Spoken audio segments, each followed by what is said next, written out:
शुरू करते हैं हम अपनी एमसीक्यू सीरीज में। आगे फर्दर क्वेश्चन है कि न्यूट्रिनो के विद रिस्पेक्ट टू कुछ स्टेटमेंट्स देखते हैं। सबसे पहले ये बोला कि ये रहस्यमयी पार्टिकल है, mysterious particles produce in nuclear reaction in the sun and other stars. सूर्य और बाकी तारों में ना ये कुछ जो न्यूक्लियर रिएक्शन होते हैं उसमें प्रोड्यूस होते हैं कुछ मिस्टीरियस पार्टिकल्स। ठीक है, these help in studying the origin of the universe. तो दोनों स्टेटमेंट से ट्रू है। न्यूट्रिनो के बारे में आपको ये दोनों स्टेटमेंट्स पता होनी चाहिए। वीडियो को अगर आप बहुत ज़्यादा तेज स्पीड पे सुनोगे तो आपको ज़्यादा फायदा नहीं होगा। बेसिकली आपको चीज़ों को याद रिटेन रखना है। अगर आप एक कर्सरी रीडिंग जैसे लेते हो फटाफट से पढ़ने वाली चीज़, तो उससे आपको सिर्फ करने के लिए हो जाएगा पर आपको रिटेन नहीं रहेंगी चीज़ें। तो ये थोड़ा सा ध्यान में रखना कि what is Indian neutrino observatory. It is a proposed particle physics research mega project. ये एक मेगा प्रोजेक्ट है। ठीक है, the objective of the project was to study neutrino in a 1200 metre deep केव।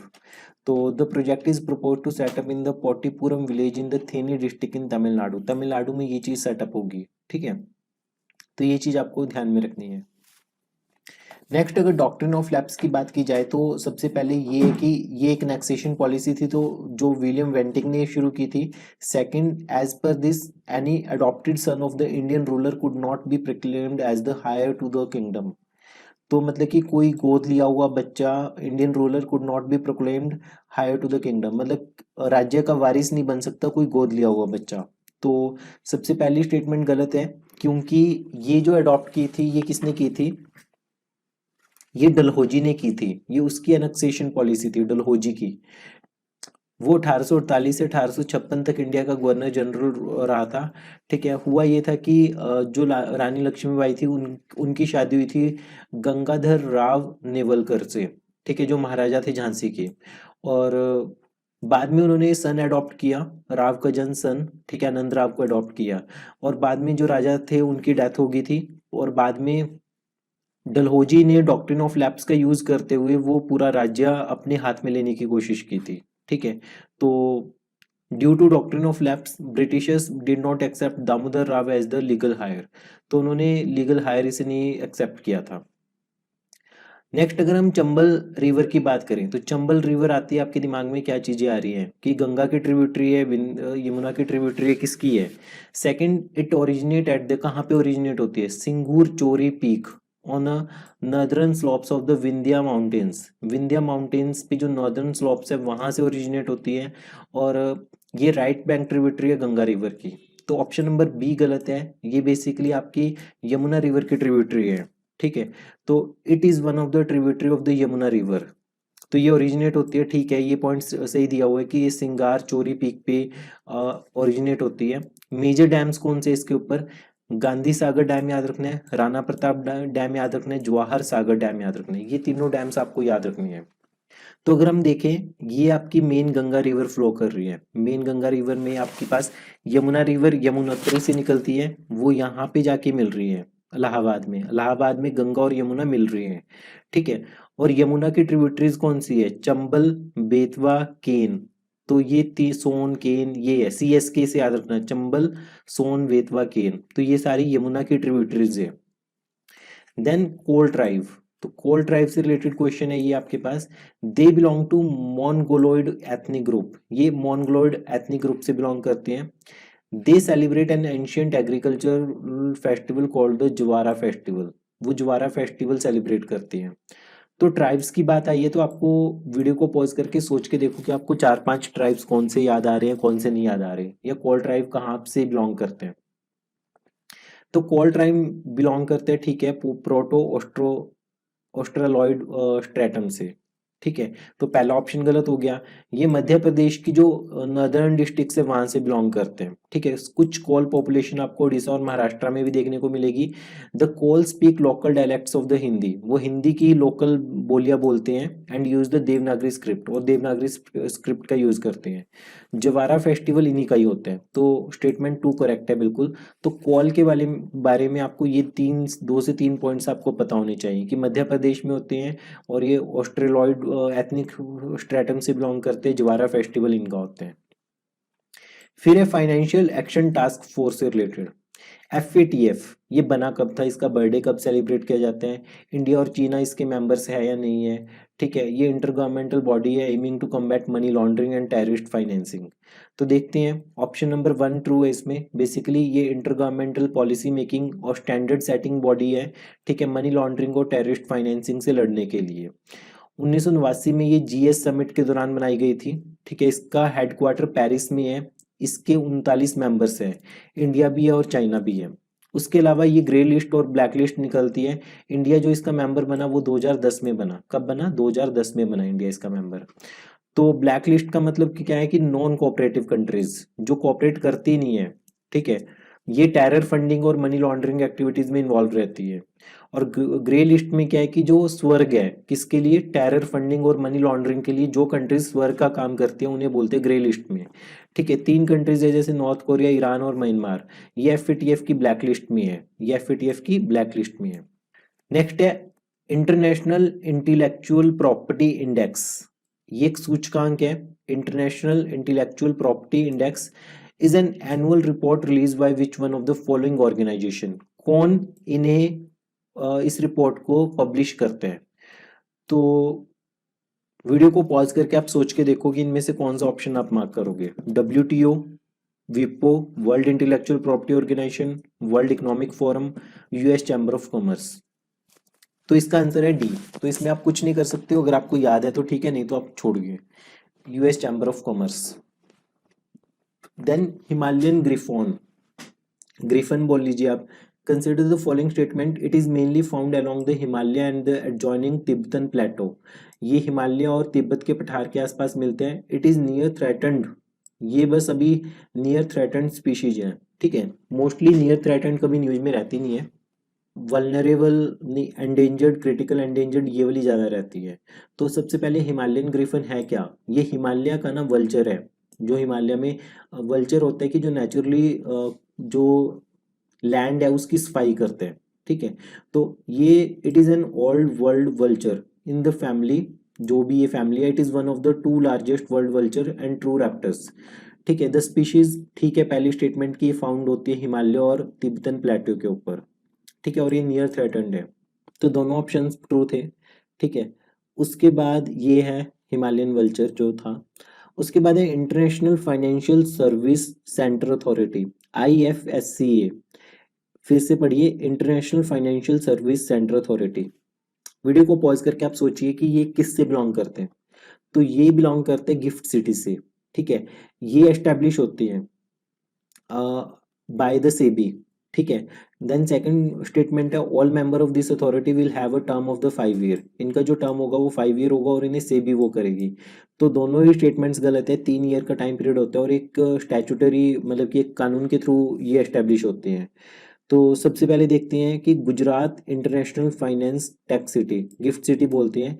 ये इंडिया की first and only international financial service centre है, जहाँ पे banks, stock exchange, financial services firms have set up their global operations. उन्होंने अपने global operations खोले हैं, ठीक है। जो ये अथॉरिटी है, it is a statutory authority established under act 2019, ठीक है। तो ये याद रखना है आपको। All the member of IFSC authority will have a term of 3 year subject to reappointment। तो ये ध्यान में रखना है। न्यूज में इसलिए थी कि जो रिन्यूएबल एनर्जी का डिपार्टमेंट है that is planning to establish an office in Gujarat gift city to finance renewable energy project in the foreign currency, ठीक है। तो गिफ्ट सिटी, IFSCA के बारे में आपको याद रखना है थोड़ा सा। देन संगीत नाटक अकेडमी, ठीक है। ये इसके बारे में देखते हैं, इसके फंक्शंस क्या हैं। It is autonomous organisation under ministry of culture, ठीक लग रहा है, मिनिस्ट्री ऑफ कल्चर के अंडर ही होगी।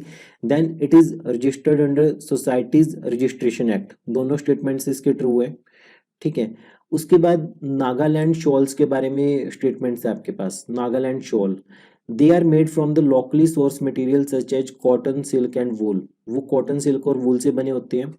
Then they are famous for use of the geometric and intricate designs. जो उनके ऊपर बने होते हैं वो ज्योमेट्रिक और इंट्रिकेट डिजाइंस बने होते हैं जिनका कुछ स्पेसिफिक मीनिंग और सिग्निफिकेंस होते हैं। तो दोनों स्टेटमेंट से ट्रू है, ठीक है। Pink bollworms are the most destructive pest of which of the following plants. Pink bollworms किसके हैं? तो ये है कॉटन के, ठीक है। तो ये कॉटन के बारे में ये वाली चीज याद रखना, pink bollworms. Then National Tiger Conservation Authority, most important है ये। ऑलरेडी एचसीएस एग्जाम में जो 2011 के आसपास हुआ था या बाद में हुआ था, उसमें पूछा गया था कि ये बनी कब थी। तो it is a statutory body under ministry of environment, ठीक है, ये स्टैट्यूटरी बॉडी है। Second, it is established under the biological diversity act 2002। तो सेकंड ऑप्शन गलत है, ठीक है, पहला ऑप्शन ट्रू है कि ये एक कानूनी संस्था है under the ministry of environment, forest and climate change. ये एस्टैब्लिश हुई थी 2006 में। एक्ट कौन सा था? Wild life protection act 1972। तो याद रखने की 2006 में बनी थी ये, ठीक है। कोई भी स्टेट अगर बोलते हैं कि मतलब कि इस वाली टेरिटरी को टाइगर रिजर्व का नाम देना है, तो इसके पास होती है अथॉरिटी, ठीक है। एनटीसीए के मेंबर्स वगैरह ये सब पढ़ने की जरूरत नहीं आपको, ठीक है। Providing statutory authority to project tiger so that compliance of its directive become legal. उसके बाद कुछ सी ग्रासेस की बात हो रही है। Sea grasses, they are the flowering plants. पहला इसके बारे में प्रॉपर्टी है, that grow submerge in the shallow marine water. ये शैलो मरीन वाटर में ग्रो करते हैं। तो दो चीजें आ रही है, फ्लावरिंग प्लांट्स और shallow marine water. They do not contain chlorophyll and are incapable of photosynthesis. वो फोटोसिंथेसिस नहीं करते, मतलब कि वो अपने खाने के लिए दूसरों पर डिपेंड रखते रहते हैं। सी ग्रास, तो इनमें से कौन सी स्टेटमेंट ट्रू है? तो पहली स्टेटमेंट ट्रू है सिर्फ, वो अपना खाना खुद बनाते हैं, याद रखना। ये फ्लावरिंग प्लांट्स है, ठीक है। शैलो मरीन वाटर्स में जैसे बेज लगून्स, वहां पे ये ग्रो करते हैं। इनका नाम इसलिए ऐसे है क्योंकि most species have long green grass like leaves, क्योंकि मोस्टली स्पीशीज की ग्रीन ग्रास लाइक लीव्स होती है। इनकी रूट्स भी होती है, इनकी स्टेम्स भी होती है, इनकी पत्तियां भी होती है। ये फ्लावर्स भी प्रोड्यूस करते हैं, सीड्स भी प्रोड्यूस करते हैं, सब कुछ ही प्रोड्यूस करते हैं ये, तो ये याद रखना। और ये फोटोसिंथेसिस करती है और अपना खुद का खाना खुद बनाती है, ठीक है। बेसिकली 72 टाइप की सी ग्रास को 4 मेजर ग्रुप्स में डिवाइड किया गया है। Sea cow grass, thready sea grass, needle sea grass, flat tipped sea grass. तो ये थोड़ा आइडिया रखना है। Spoon sea grass, ribbon grass. Chilika lake जो इंडिया में है, चिल्का लेक है, चिल्का लेक, उसमें 33%, इंडिया की जो 33% सी ग्रास एरिया वो यहीं पे है, ठीक है। तो ऑप्शन नंबर 1 करेक्ट है इसमें। बंजारा कम्युनिटी से रिलेटेड दो स्टेटमेंट्स हैं। सबसे पहले, Banjara community they speak Gor Boli which belong to Indo Aryan group of language. Difficulty level होता है इसका काफी हाई, क्योंकि अगर आपको इंटरेस्ट है, आपने पढ़ा हुआ ऐसी चीज बंजारा कम्युनिटी के बारे में, तभी आप अटेम्प्ट कीजिए ऐसा question. They celebrate the festival of Teej during the month of August. Banjara Teej को मनाते हैं, ठीक है। दोनों स्टेटमेंट्स ट्रू है। They are found throughout India, ठीक है, वो थ्रू आउट इंडिया फाइंड होते हैं। Most of them are found in Telangana, Andhra and Karnataka. They speak Gorboli also called एड लंबाडी, ठीक है। Indo Aryan group of language है, इसकी कोई भी स्क्रिप्ट नहीं है। Banjara people celebrate festival of Teej during Shravan. In this festival young unmarried Banjara girl pray for a good groom, ठीक है। तो ये थोड़ा आइडिया रखना आपने। देन एक बिसफिनॉल, बिसफिनॉल ए, ये स्ट्रक्चरल कंपोनेंट है in the manufacture of which of the following plastics. ये बेसिकली जनरल साइंस में, केमिस्ट्री में जो आपके पास पॉलीमर्स है उसका ये क्वेश्चन है, ठीक है। पॉलीमर्स का ये साइंस का क्वेश्चन बनेगा, बिसफिनॉल। तो bisphenol is used to manufacture polycarbonate plastics. तो इसे किसके लिए यूज करते हैं? पॉलीकार्बोनेट प्लास्टिक्स के लिए यूज करते हैं। It is produced by the condensation of phenol and acetone. ये फिनॉल और एसीटोन के कंडेंसेशन से प्रोड्यूस किया जाते हैं, तो ये याद रखना। एनवायरमेंटल इम्पैक्ट क्या होंगे? अगर ये एंटर करेगा एनवायरमेंट में directly through the leaching of chemicals and may render the land unfertile and barren making it unsuitable for agriculture. मतलब इसके नुकसान है, ठीक है। It affect the growth and production of marine life, ये भी नेगेटिव पार्ट है इसका। तो ये सारी चीजें याद रखना आप। देन एक रायसीना डायलॉग के बारे में दो स्टेटमेंट्स हैं। Raisina dialogue, it is India's premier conference on geo politics and geo economics held annually since 1993, ठीक है। It is organised by the observer research foundation in partnership with the ministry of external affair. तो statement 2 true है सिर्फ। It is India's premier conference on geo politics and geo economics committed to addressing the most challenging issues facing the global community. ये 2016 से हर साल held होती है new Delhi में, ठीक है। तो पहली स्टेटमेंट गलत थी, सेकंड स्टेटमेंट ट्रू है। जो ये ऑब्जर्वर रिसर्च फाउंडेशन है ये खुद नहीं करवाती, ऑर्गेनाइज करवाती है इसकी हेल्प से ministry of external affair. Then Hayabusa 2, ये एस्टेरॉयड सैंपल रिटर्न मिशन है किस कंट्री का, किस स्पेस एजेंसी का, तो ये बताना है आपको, जापान का होगा ये।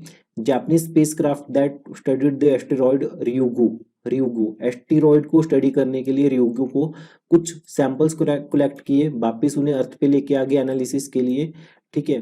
तो ये जापान का मिशन था, बस आपको इतना ध्यान में रखना है। और ये फर्स्ट मिशन था जो successfully land and take off हुआ from an asteroid. Chhath Puja से रिलेटेड दो स्टेटमेंट्स है, ठीक है। ऐसे क्वेश्चन हमें लगता है कि कभी हम सोचते नहीं है, पर बहुत कॉमन सी टर्म्स होती है ये, हमें थोड़ा सा मतलब कि अपने सराउंडिंग्स में देखना चाहिए होता है कि छठ पूजा हो रही है, या फिर ऐसे जैसे दिवाली के बाद दूज है, दिवाली के बाद जो दूसरा दिन होता है वो भाई दूज होता है, फिर दिवाली के बाद जो छठा दिन होता है तो वो छठ पूजा होती है। तो ये ऐसे याद रखना, आपको थोड़ा आइडिया रखना चाहिए। Chhath is a Hindu festival dedicated to the sun god and his wife Usha in order to thank them for bestowing the bounties of life on the earth। तो हिंदूज का फेस्टिवल है जो सूर्य भगवान को डेडिकेटेड है। The word Chhath means sixth and the festival is celebrated on the sixth day of the month Kartik of the Hindu lunar Vikram Samvat calendar. तो Vikram Samvat calendar या शक कैलेंडर ये भी आपको पता होना चाहिए। दोनों स्टेटमेंट्स इसमें ट्रू है। Chhath is a Hindu festival जो कि सूर्य भगवान को डेडिकेटेड है।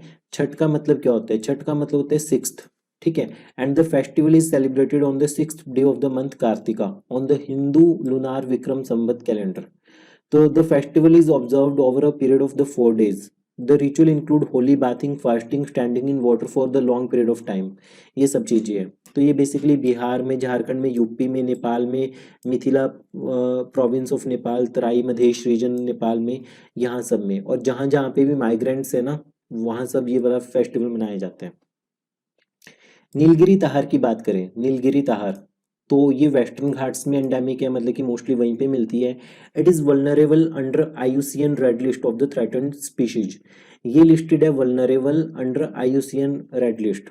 तो पहली स्टेटमेंट ट्रू है कि ये tropical mountains of the southern India, ठीक है, ये एंडेमिक है वेस्टर्न घाट्स पे। उसके बाद इसका जो कंजर्वेशन स्टेटस है वो एंडेंजर्ड है, और ये वाइल्ड लाइफ प्रोटेक्शन एक्ट में पार्ट जो शेड्यूल 1 है उसमें लिस्टेड है। तो नीलगिरी ताहार के बारे में आपको ये स्टेटमेंट्स पता होनी चाहिए। मिलते हैं नेक्स्ट वीडियो में बाकी MCQs लेके। टिल देन प्रैक्टिस करते रहिए। आपको नीलगिरी ताहार के बारे में, छठ पूजा के बारे में, हाइबुजा 2 मिशन के बारे में, रायसीना डायलॉग के बारे में, बिस्फिनॉल के बारे में, बंजारा कम्युनिटी कहाँ कहाँ पे होते हैं, sea grass, national Tiger Conservation authority, ठीक है। उसके बाद नागालैंड शॉल क्या होते हैं, उसके बाद आपका जो संगीत नाटक अकेडमी है, और IFSC के बारे में, ठीक है, इनके बारे में पता होना चाहिए। हिमालयन ग्रिफॉन क्या होते हैं, IIP कौन निकालते हैं, ठीक है। FATF के बारे में पता होना चाहिए। कोल ट्राइब कहाँ कहाँ पे होते हैं इंडिया में, ठीक है। यमुना चंबल वो किसकी ट्रिब्यूटरी है, ठीक है। डॉक्ट्रिन ऑफ लैप्स किसने निकाली। उसके अलावा न्यूट्रिनो क्या होते हैं।